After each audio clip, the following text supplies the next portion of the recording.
할렐루야. 우리 영광 받으신 주님께 감사의 박수 올립시다. 주님 감사합니다. 감사합니다. 우리 옆에 계신 분들하고 인사합시다. 우리 반갑게 반가운 만큼 샬롬 샬롬 두 번 세 번, 안 반가우면 한 번만 샬롬하고 시작. 샬롬 샬롬 샬롬 샬롬. 할렐루야. 오늘 4월 마지막 주일입니다. 오늘도 주님 전에 나와 예배드리는 여러분 모두에게 하나님이 은혜 주실 줄 믿으시기 바랍니다. 아멘. 오늘 증거할 말씀의 제목은 이런 제목입니다. 시작. 우리의 꿈과 비전은 무엇입니까? 최근 우리나라에서 가장 심각한 문제 가운데 한 가지는 마약 문제라고 할 수 있습니다. 본래 우리나라는 마약이 뭔지도 몰랐어요. 그래서 오죽하면 우리나라는 마약 청정 국가라고 하던 때도 있었습니다. 그런데 지금은 우리 사회에 마약이 얼마나 널리 퍼졌는지, 심지어 중학생들도 마음만 먹으면 마약을 살 수 있대요. 얼마 전에는 어느 어머니가 중학생인 자기 딸이 마약하는 걸 보고 엄마가 신고했어요. 이게 무슨 일인가? 군대 현역 군인이 군 생활하면서 마약을 복용해서 체포되기도 했습니다. 여러분, 왜 이런 일이 벌어지는 것입니까? 우리 학생들이, 우리 자녀들이 꿈이 없기 때문에, 우리 청년들이 꿈과 비전이 없기 때문에 이런 데 빠지는 것입니다. 꿈과 비전이 없으니까 내가 왜 살아야 되는지, 내가 인생을 어떻게 살아야 되는지 그걸 모르니까 쉽게 마약에 빠지기도 하는 것입니다. 오늘 꿈과 비전이 무엇이냐고 질문했는데, 일반적으로 꿈과 비전이라고 하면 내가 이 다음에 커서 뭐가 되어야지, 그것을 꿈과 비전이라 생각합니다. 난 이 다음에 커서 장군이 될 거야. 난 이 다음에 커서 선생님이 될 거야. 난 이 다음에 커서 의사가 될 거야. 난 이 다음에 커서 정치가가 될 거야. 물론 그런 꿈과 비전이 나쁘다는 뜻이 아닙니다. 그런데 하나님이 성경에서 말씀하시는 꿈과 비전은 그것과 조금 다릅니다. 우리가 원하고 바라는 그 목표를 이룬 다음에, 그 다음에 내가 하나님을 위해서 어떻게 살 것인가, 이런 꿈과 비전을 가지라는 것입니다. 하나님이 나를 부자 되게 만들고, 하나님이 나를 성공하게 만들고, 하나님이 나를 인물되게 하셨을 때, 그 이후에 내가 하나님의 영광을 위해서 어떻게 살 것인가 하는 꿈과 비전이 있어야 한다는 것입니다. 내가 바라던 목적을 이루고 나서 나 혼자 배불리 잘 먹고 잘 살고 나 혼자 희희낙낙하며 산다면 그것은 꿈과 비전의 사람이라고 할 수 없습니다. 하나님이 나에게 복 주셔서 나를 멋진 위대한 인물 만들어 주셨을 때, 그때 내가 하나님 나라를 위해서, 민족을 위해서, 주님의 몸된 교회를 위해서 헌신하며 살리라, 이런 거룩한 꿈과 비전을 가져야 된다는 것입니다. 이것이 성경에서 말씀하시는 하나님의 꿈과 비전이라 할 수 있습니다. 그 거룩한 꿈과 비전은 오직 하나님을 통해서만 이룰 수 있는 것이에요. 그런데 우리는 지금까지 그런 것을 잘 배우지도 못했고 가르치지도 못했습니다. 우리가 자녀를 기르면서 기껏 우리는 뭘 가르쳤어요? 얘야, 공부 열심히 해라. 좋은 대학 가야지. 대기업 취직해야지. 시집장가 잘 가야지, 좋은 아파트 사야지, 그런 것만 가르쳤어요. 그런 목적을 이룬 다음에 그 다음에 어떻게 살아야 되는지를 배우지 못했고 가르치지 못했습니다. 내가 바라던 목적과 내가 바라던 꿈이 이루어지고 난 다음에 내가 하나님의 영광을 위해서 어떻게 살 것인가, 그 거룩한 신령한 꿈과 비전을 가져야 되는 것이에요. 이제 정확히 한 달 됐네요. 동남아시아 캄보디아에서 갑자기 사망하신 어느 유명 연예인의 죽음이 우리의 마음을 아프게 합니다. 그분은 한때 우리나라에서 가장 유명한 연예인이고 코미디언이었습니다. 가장 유명한 사회자였습니다. 가장 예쁜 아내를 맞이하기도 했고요. 아마 한때 돈도 가장 많이 벌었을 것이에요.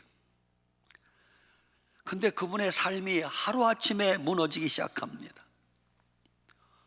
보통 사람이 하는 아픔을 다 겪어요. 이혼도 합니다. 재혼도 합니다. 그리고 캄보디아로 도피 아닌 도피를 떠나게 됩니다. 그러다가 아직 67세, 68세밖에 안 됐는데 어느 날 갑자기 아무도 그 죽음을 예측하지 못할 때 갑자기 허망하게 세상을 떠났습니다. 그래도 그분이 캄보디아에 살면서 경제적으로도 많이 어려웠다고 하는데 틈틈이 목사 안수 받은 목사님이기 때문에 캄보디아 현지 교회를 다니며 선교 활동도 하셨다고 해요.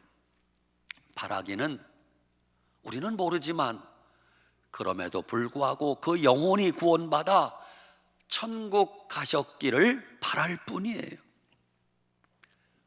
이렇게 유명한 사람도 어느 한순간 허망하게 세상을 떠날 수 있구나.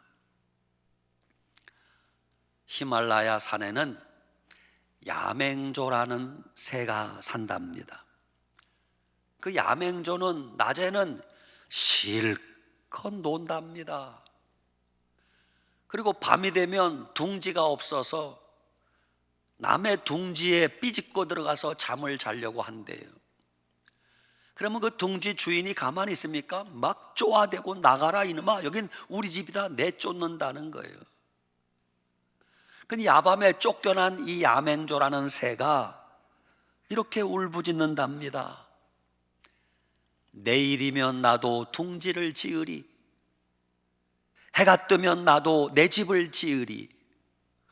그리고 밤새도록 둥지가 없이 처량하게 울면서 해가 뜨면 또 언제 그랬나라는 듯이 하루 종일 놀다가 밤 되면 또 나무 둥지에 삐집고 들어가서 쫓겨나 내일이면 나도 둥지를 지으리, 해가 뜨면 나도 집을 지으리 슬피 운다는 것이에요.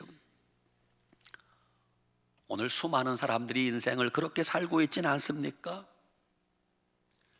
내일에 대해서 준비를 하지 않고 이게 아닌데, 이렇게 살면 안 되는데 뻔히 알면서 준비하지 않고 살아요. 그리고 인생을 허비하고 낭비하는 사람들이 얼마나 많이 있습니까? 야맹조처럼 알면서도 결단하지 못하고 실천하지 못하고 행동하지 못하는 그런 삶을 사는 사람들이 많이 있습니다. 그런 우리에게 주님이 에베소서 5장 16절에 이렇게 말씀하세요. 따라합시다. 세월을 아끼라, 때가 악하니라. 세월을 아끼라, 때가 악하니라. 그러므로 너희는 어리석은 자가 되지 말고 오직 주의 뜻이 무엇인가 분별하라 말씀하셨어요. 오늘 우리도 마찬가지입니다. 우리가 오늘 하루만을 위해서 살지 말고 내일을 준비하며 하나님의 거룩한 꿈과 비전을 가지고 살아야 되지 않겠습니까? 어느 날 갑자기 우리에게 인생의 끝날이 다가오면 우리도 너무 허망하게 세상을 떠나면 안 되잖아요. 우리가 인생을 살면서 영원히 빛나는 것이 있어요. 여러분과 제가 하나님을 위해서 일하고 산 것은 그건 잠시 있다 없어지지 않고 영원히 빛나게 될 것입니다. 여러분이 주님의 몸된 교회에 헌신 충성하고 봉사한 것은 잠시 있다 사라지지 않고 영원한 상급으로 주어지게 될 것입니다. 여러분이 주님의 몸된 교회를 섬기고 한 영혼을 구원하기 위하여 전도하기 위해 애쓰고 주님의 영광을 위해서 살았던 모든 것들은 찬란하게 영원히 빛나게 될 것입니다. 우리는 그런 거룩한 꿈과 비전을 가지고 살아야 됩니다. 프랑스의 어느 수도원 입구에 이런 글귀가 적혀 있답니다. 프랑스어는 잘 모르지만 아프레 쓸라 번역하면 그 다음에는 이런 뜻이래요.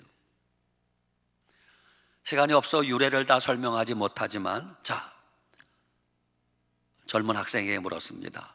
너 꿈이 뭐니? 좋은 대학 가는 거예요. 묻습니다. 그 다음에는 공부 열심히 하고 졸업을 해야 되겠죠. 그 다음에는 대학 졸업하면 직장을 잡아야 되겠죠. 그 다음에는 나이가 차면 결혼해야 되겠죠. 그 다음에는 아들, 딸 낳고 행복하게 살아야 되겠죠. 그 다음에는 나이가 들겠죠. 뭐 그 다음에는 언젠가 때가 되면 죽겠죠. 뭐 그 다음에는 대답을 못하는 거예요. 세상 사람들은 그 다음이 없어요. 우리는 죽음 이후에도 영생이 있고 천국이 있다는 걸 믿음의 눈으로 바라보고 살지 않습니까? 우리는 항상 그 다음을 준비해야 됩니다. 오늘 전도서 12장 13절 이하 말씀 읽었습니다. 전도서의 결론입니다. 일의 결국을 다 들었으니 하나님을 경외하고 그 명령들을 지킬지어다. 이것이 모든 사람의 본분이니라 그래요. 일의 결국을 다 들었으니, 이 말씀은 솔로몬의 인생 말년에 기록한 내용입니다. 솔로몬이 어떤 사람입니까? 솔로몬 가장 위대한 왕 중에 하나입니다. 가지고 싶은 거 다 가졌고, 먹고 싶은 거 다 먹고, 누리고 싶은 거 다 누렸던 그 솔로몬이 인생 말년에 고백하는 건 이거예요. 전도서 1장 2절, 전도자가 가로되 헛되고 헛되며 헛되고 헛되니 모든 것이 헛되도다 그래요. 모든 것을 다 누리고 가져보았던 솔로몬, 심지어 솔로몬은 아내가 많지 않았어요. 1000명밖에 없었어요. 역시 우리 한민족은 위대합니다. 솔로몬의 1000명의 아내 아무것도 아니에요. 백제 의자왕은 3000궁녀를 거느렸어요. 한국 사람 대단합니다. 솔로몬은 구중궁궐에서 떵떵거리고 살아보았습니다. 솔로몬은 하루 세끼 산의 진미를 먹었을 것입니다. 금은 보화 다 가졌을 거예요. 그런 그가 인생 말년에 고백하는 것은 다 헛되다는 거예요. 헛되고 헛되며 헛되고 헛되니 모든 것이 헛되도다. 우리도 마찬가지예요. 세월 지나고 나면 내가 이룬 이 업적들, 내가 쌓은 재물들, 내가 떨친 명성들, 모든 것이 물거품이요 허황된 꿈인 것을 알게 될 것입니다. 뭐 어렵지 않아요. 사람이 나이가 들어가면 평등해진다고 누가 이런 글을 썼는데 아주 천재 같아요. 사람이 나이가 들어가면 다 평등해진대요. 첫째, 미모의 평등. 젊었을 때는 예쁜 사람, 안 예쁜 사람 있지만 나이 들면 예쁜 사람이나 안 예쁜 사람이나 다 거기서 거기요. 도토리 키재기요. 얼마 전에 TV 속에서 깜짝 놀랐어요. TV에 한 사람이 나왔는데 어서 눈에 많이 익은데 저 할머니를 모르겠는 거예요. 아, 그분이구나. 옛날 그렇게 예뻤던 분인데 지금은 아이고 쭈구렁 할머니 똑같아. 나이가 들면 미모의 평등, 나이가 들면 건강의 평등. 뭐 나이 들면 건강하다는 사람이나 병든 사람이나 다 도끼인 객끼네요. 비슷비슷해요. 나이가 들면 지식의 평등, 나이가 들면 뭐 박사님이나 안 박사님이나 명문대학 출신이나 국민학교밖에 못 나온 사람이나 똑같아집니다. 평등해지는 거예요. 나이가 들면 재물의 평등, 돈 많은 사람이나 돈 없는 사람이나 하루 세끼 밥 먹는 건 똑같아요. 돈 많다고 뭐 하루 100끼씩 먹는 거 아니지 않습니까? 나이가 들면 생사의 평등, 산 사람이나 죽은 사람이나 흔들어 봐야 알아요. 이 사람이 죽었나 살았나. 평등해진대요. 그러므로 우리는 지금부터 하나님의 말씀을 귀담아 들어야 돼요. 전도서 12장 1절, 너는 청년의 때 곧 곤고한 날이 이르기 전 나는 아무 낙이 없다고 할 때가 가깝기 전에 너의 창조자를 기억하라 그래요. 젊었을 때부터, 청년 때부터 창조주 하나님을 기억하고 믿음으로 살라는 거예요. 여러분, 청춘이 영원하지 않아요. 여러분도 얼마 전까지는 젊은 청춘이 있었잖아요. 저도 마찬가지예요. 제가 몇 년 전에 서울 가서 지하철을 탔습니다. 사람이 많아서 앉을 자리가 없어 손잡이를 잡고 서 있었습니다. 내 앞에 학생이 하나 앉아 있는데 갑자기 벌떡 일어나더니 저한테 이러는 거예요. 할아버지 여기 앉으세요. 난 그날 기절하는 줄 알았어요. 내가 어딜 봐서 할아버지요? 내가 어딜 봤어요? 내가 할아버지로 보여요. 나는 맨날 남에게 자리를 양보는 했지 양보받기는 그날 처음이요. 아니 나한테 오빠 여기 앉으세요. 그럼 내가 얼마나 기분이 좋았겠어. 나보고 할아버지래. 난 그날 하루 종일 기분이 꿀꿀했습니다. 아, 나도 할아버지 소리 듣는구나. 젊었을 때부터 창조주 하나님을 기억하라. 너의 젊음이 영원하지 않다는 거예요. 전도서 12장 2절 이하에는 그 성경이 조금 난해하게 돼 있는데 해석하면 이런 내용이에요. 나이가 들면 눈이 침침하고 어두워진다는 거예요. 저도 시력이 참 좋았어요. 제가 돋보기 낄 거라고는 상상을 못했어요. 성경 읽을 때 돋보기 안 끼면 글을 못 봅니다. 나이가 드니까 침침해져요. 침침해지는 게 고마울 때도 있어요. 왜? 나이가 드니까 마누라 얼굴도 주름살이 자글자글해. 그게 잘 보이면 얼마나 보기 싫겠어요. 그 자글자글한 주름이 안 보이게 눈이 침침해서 잔주름이 가득해도 그게 안 보이게 하나님 만들어 놓으신 것 같아. 감사해야 돼. 나이가 들면 귀도 어두워집니다. 뭔 말을 해도 몰라. 할아버지에게 할아버지 연세가 어떻게 되셨어요? 뭐라고? 지금 몇이냐고? 아니요 할아버지 춘추가 어떻게 되셨냐고요? 뭐? 뭐 먹었냐고? 아이고 엉뚱한 소리야. 나이가 들면 귀가 어두워지는 걸 막을 수가 없어요. 나이가 들면 젊어서 돌멩이도 와작하고 씹어먹던 그 치아가 썩고 흔들리고 빠지고, 저도 40대까지는요 치아가 좋았습니다. 치과에 한번 스케일링 하러 갔다가 야단 맞았어요. 선생님 치아가 이렇게 좋은데 왜 오셨습니까? 예, 스케일링이라는 게 있다는데 그거 한번 하려고 왔습니다. 안 해도 됩니다. 쫓겨났어요. 지금은요 때마다 우리 이재록 집사님 치과에 가서 땜방을 해야 돼. 땜방을 해야 돼. 나이 드니까 어쩔 수가 없어요. 나이가 들면 기억력도 점점 흐릿해집니다. 분명히 들었는데 며칠 지나면 뭔 얘기를 들었는데 기억이 안 나. 그래서 부지런히 메모할 수밖에 없어요. 나이가 들면 허리가 굽어지고 무릎에 신호가 오게 됩니다. 제가 가끔 마당에서 저만치 우리 성도님들 지나가는 거 보면 갑자기 마음이 울컥할 때가 있어요. 왜냐하면 18년 전에 제가 부임할 때 그때 그 성도님 씩씩했거든요. 무쇠덩어리 같이 씩씩하게 걸어갔는데 지금 뒤에서 보면요, 누가 봐도 허리가 굽어가지고 간신히 걸어가는 거 보면 아유, 세월이 흘렀구나, 마음이 짠해집니다.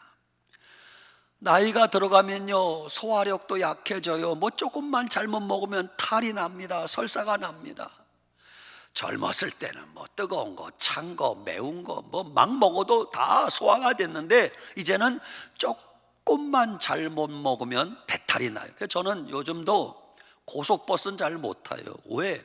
화장실이 없어서 급하게 화장실 가야 될 때가 많기 때문에 되도록 KTX를 타든가 차를 가지고 가든가 그럴 수밖에 없어요. 나이가 들면 밤에 깊은 잠을 잘 못 자요. 자다가 깨고 자다가 깨고 오만 잡생각이 많이 듭니다. 서울 아들은 잘 있는지, 부산 사는 딸은 잘 있는지, 이놈들이 요새 왜 전화도 한 통 없을까, 그렇게 되는 거예요. 나이가 들면 여러분, 그렇게 새카맣던 머리카락이 어느새 백발이 됐어요. 가는 청춘 막을 수 없고 오는 백발, 가는 청춘 잡을 수 없고 오는 백발 막을 수 없대요. 여기 아마 절반은 헤쳐모여 해가지고 머리 염색한 거 다 풀어제끼면 흰머리 소녀가 수북할 거예요. 나이가 들면 이런 현상을 막을 수가 없어요. 너도 나도 내 몸에 이런 일들이 일어나기 시작하면 하나님이 준비하라는 사인이요. 얘야, 이제 고향 갈 날이 점점 다가오고 있다. 너도 준비하며 살아라, 그런 뜻입니다. 준비하지 않으면 여러분 후회하게 되어 있어요. 그게 두 번째, 일의 결국을 다 들었으니 하나님을 경외하고. 여러분, 하나님을 경외한다. 첫째, 하나님을 공경하고, 둘째, 하나님 두려운 줄 알고 살라는 거예요. 여러분, 하나님을 경외한 믿음을 가지고 사는 게 가장 행복한 삶이에요. 하나님 살아계신 줄 알고 하나님 두려운 줄 알면 세상이 두렵지 않습니다. 하나님 살아계신 줄 알고 하나님 두려운 줄 알면 사람이 두렵지 않습니다. 하나님 살아계신 줄 알고 하나님 두려운 줄 알면 나이 들어 늙는 게 두렵지 않아요. 그런데 하나님 살아계신 줄 모르고 하나님 두려운 줄 모르면 세상이 두려워요. 밤이 되는 게 두려워요. 하나님 살아계신 줄 모르고 하나님 두려운 줄 모르고 살면 사람이 두려워요. 하나님 살아계신 줄 모르고 하나님 두려운 줄 모르면 나이 드는 게 두려워. 어휴, 나이 먹으면 어떡하나. 그러니까 우리 여러분과 저같이 예수님 믿고 믿음으로 사는 게 얼마나 큰 행복인지 모릅니다. 하나님 주신 꿈과 비전을 가지고 사는 사람은 이제 나를 위하여 사는 것이 아니라 하나님의 영광을 위하여 사는 사람이 하나님의 꿈과 비전을 가진 사람이에요. 이사야 43장 21절, 이 백성은 내가 나를 위하여 지었나니 곧 나를 찬송하게 하려 함이라 그랬어요. 하나님이 우리 인간을 왜 지었다고요? 하나님을 찬송하게 하려고 인간을 지었다는 거예요. 그 목적에 부합하여 사는 사람이 행복한 인생을 사는 것입니다. 교리문답 제 첫 번째가 뭐냐? 사람의 제일 되는 목적이 뭔가? 사람의 제일 되는 목적은 첫째, 하나님을 영화롭게 하고 그를 영원토록 즐거워하는 것이니라 그랬어요. 인간이 사는 목적은 하나님을 영화롭게 하고 그분을 영원토록 즐거워하는 게 우리가 사는 목적이라고 분명히 말씀하셨어요. 고린도전서 10장 31절, 그런즉 너희가 먹든지 마시든지 무엇을 하든지 다 하나님의 영광을 위하여 하라 그랬어요. 이것이 하나님 주신 꿈과 비전을 가지고 사는 사람의 삶의 모습입니다. 믿음이 없으면 오로지 내 몸뚱아리 하나만을 위해서, 내 뱃속을 채우기 위해서 사는데, 그러면 마지막에 반드시 후회하게 돼 있어요. 이제 우리의 삶은 나를 위하여, 내 뱃속을 채우기 위하여 사는 것이 아니라 하나님의 영광을 위하여, 하나님의 나라를 위하여 살아가는 거룩한 꿈과 비전을 가지고 살아가는 여러분 되시길 바랍니다. 그것이 우리 인생의 가장 큰 축복이요 행복임을 알아야 돼요. 세 번째, 일의 결국을 다 들었으니 하나님을 경외하고 그 명령을 지킬지어다 그래요. 하나님 말씀을 지켜 순종하라. 하나님 말씀을 지켜 순종하면 너희에게 복이 될 것이요, 하나님 말씀을 지켜 순종하면 너희 자녀들에게 복이 될 것이요, 하나님 말씀을 지켜 순종하면 자손 천대 만대까지 복이 될 것이라. 그래서 하나님 말씀을 지켜야 되는 것이에요. 마지막, 이것이 사람의 본분이니라 그래. 본분. 군인의 본분은 뭐예요? 국토방위입니다. 얼마 전 아프리카 수단이 지금 난리가 났어요. 이유가 뭐랍니까? 군부가 네 편 내 편 나누어져서 지키라는 나라는 안 지키고 군부가 두 패로 나누어져서 싸우는 거예요. 수천 명이 죽었어요. 아프리카 수단에 우리나라 교민이 28명 사는데, 우리나라에서 군용기를 급파해서, 참 국력이 참 좋아요. 아프리카까지 군용기를 보내서 우리 교민 28명을 탈출시켰어요. 얼마나 감사한지. 더 감사한 것은 우리 교민 28명을 탈출시킬 때 거기 탈출하지 못한 일본인 가족을 태웠어요. 그 뉴스를 보는데 가슴이 찬한 거예요. 잘했다. 대한민국 잘했다. 일본 놈들은 타지 마라. 그러면 안 되잖아요. 잘했다. 일본 국민 잘 태웠다. 너무너무 감사해서 눈물이 찔끔 나는 거예요. 어제 일본에서 발표했어요. 그동안 일본과 대한민국 관계가 좀 서먹서먹했어요. 엊그제 일본에서 이제 대한민국과의 관계를 화이트 국가로 회복시켰어요. 이제 모든 무역 장벽 없애고 수출 금지 다 해제하고 자유롭게 수출할 수 있도록 일본에서 100% 해제했어요. 그래야 되잖아요. 얼마나 감사합니까? 군인의 본분은 국토방위예요. 경찰의 본분은 뭘까요?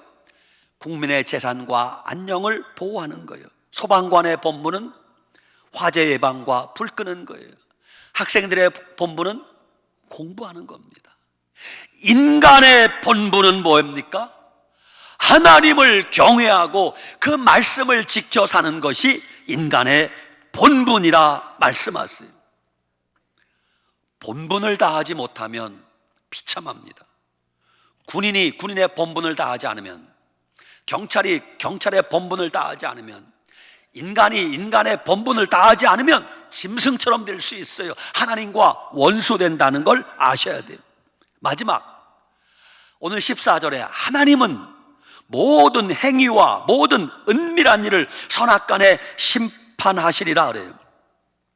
우리가 짧은 인생을 함부로 내 마음대로 막 살면 안 되는 이유가 뭔 줄 아십니까? 마지막에 하나님의 심판이 남아있기 때문이에요. 사람들은 말합니다. 들키지만 않으면 돼. 법망에 걸리지만 않으면 괜찮아. 아닙니다. 하나님은 다 보고 계시고 다 알고 계세요.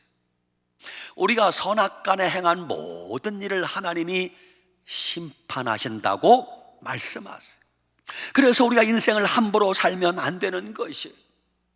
마지막 하나님의 심판대 앞에 섰을 때 어떤 사람은 믿음으로 살았던 어떤 분들은 칭찬받을 거예요. 잘하였도다 착하고 충성된 종아, 내가 작은 일에 충성하였음에 많은 즐거움을 누릴지어다. 그런 사람도 있을 것이고, 하나님의 심판대 앞에서 두려워 떨며 통곡하고 우는 자들도 있을 것이에요. 그런데 요즘 간땡이가 부은 사람들이 있어요. 여러분, 생쥐가 고양이를 무서워하지 않는다. 그 생쥐 간땡이가 부은 거요. 인간이 하나님을 두려워하지 않는다. 간땡이가 분 거요. 하나님의 심판을 두려워하지 않는다. 간땡이가 분 것이에요. 이제 우리는 남은 인생 살아가면서 마지막 하나님의 심판대 앞에 설 그날을 생각하며 살아야 됩니다. 마지막 주님의 심판대 앞에서 칭찬받는 자, 상급받는 자가 되어야 되지 않겠습니까? 하나님의 심판대 앞에서 통곡하고 그제서야 아이고 하나님 잘못했습니다, 파리가 싹싹 빌듯이 하나님 한 번만 살려주시면 다시는 그러지 않겠습니다. 그때 가서 깨달아 봐야 소용이 없다는 것입니다. 결론입니다. 사랑하는 여러분, 여러분과 제가 앞으로 남은 인생이 얼마일런진 아무도 몰라요. 주님만이 아십니다. 우리 남은 인생 하나님의 영광을 위해서 살아보십시다. 우리 남은 인생 하나님의 꿈과 비전을 이루어드리기 위해서 살아봅시다. 제발 나 혼자만을 위해서, 나 혼자서 즐기고 먹고 마시고 나 혼자 배불리고 그렇게 살지 말고, 하나님이 나에게 복 주셨을 때 그 모든 것을 하나님을 위해서 좀 써봅시다. 주님의 몸된 교회를 위해서 좀 써봅시다. 하나님이 우리에게 복을 주시면 복 주신 분이 하나님이신 줄 알고 하나님께 영광 돌려야 되잖아요.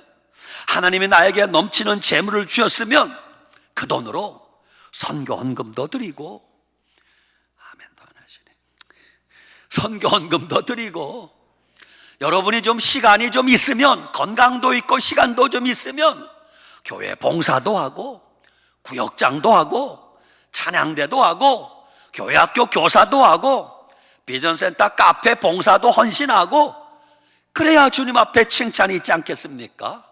이제 마지막 우리가 허망하게 죽으면 안 돼요. 주님이 부르시는 그날까지 주님의 몸된 교회를 위해서, 하나님의 영광을 위해서, 하나님의 꿈과 비전을 이루어드리기 위해서 우리가 한번 최선 다해서 살아보지 않겠습니까? 그래야 그런 사람이 마지막 주님 앞에 칭찬과 상급이 있을 것입니다. 우리 남은 인생 내 몸뚱아리 하나만을 위해서 살지 말고 하나님의 영광을 위하여, 주님의 몸된 교회를 위하여 하나님의 꿈과 비전을 이루어드리는 그러한 거룩한 꿈을 가지고 살아가는 늘사랑교회 모든 성도들 되시길 축복합니다. 아멘. 기도합시다. 살아계신 하나님, 은혜와 사랑을 감사합니다. 그렇습니다. 우리가 인생 살아가는 꿈과 비전은 나 혼자 먹고 마시고 즐기며 사는 것이 아니라 하나님의 꿈과 하나님의 비전을 이루어드리기 위한 것임을 알았습니다. 우리의 남은 생에 하나님의 영광만을 위하여 살게 하여 주시옵소서. 주님의 몸된 교회를 위하여 살게 하여 주시옵소서. 한 영혼을 구원하기 위하여 영혼 구원하고 전도하고 선교하는 일에 최선 다하는 우리의 삶이 되게 하여 주시옵소서. 그래서 마지막 하나님의 심판대 앞에 섰을 때 잘하였도다 착하고 충성된 종아, 칭찬받고 상급받는 우리가 되게 하여 주시옵소서. 예수님 이름으로 축복하고 기도 올리옵나이다. 아멘.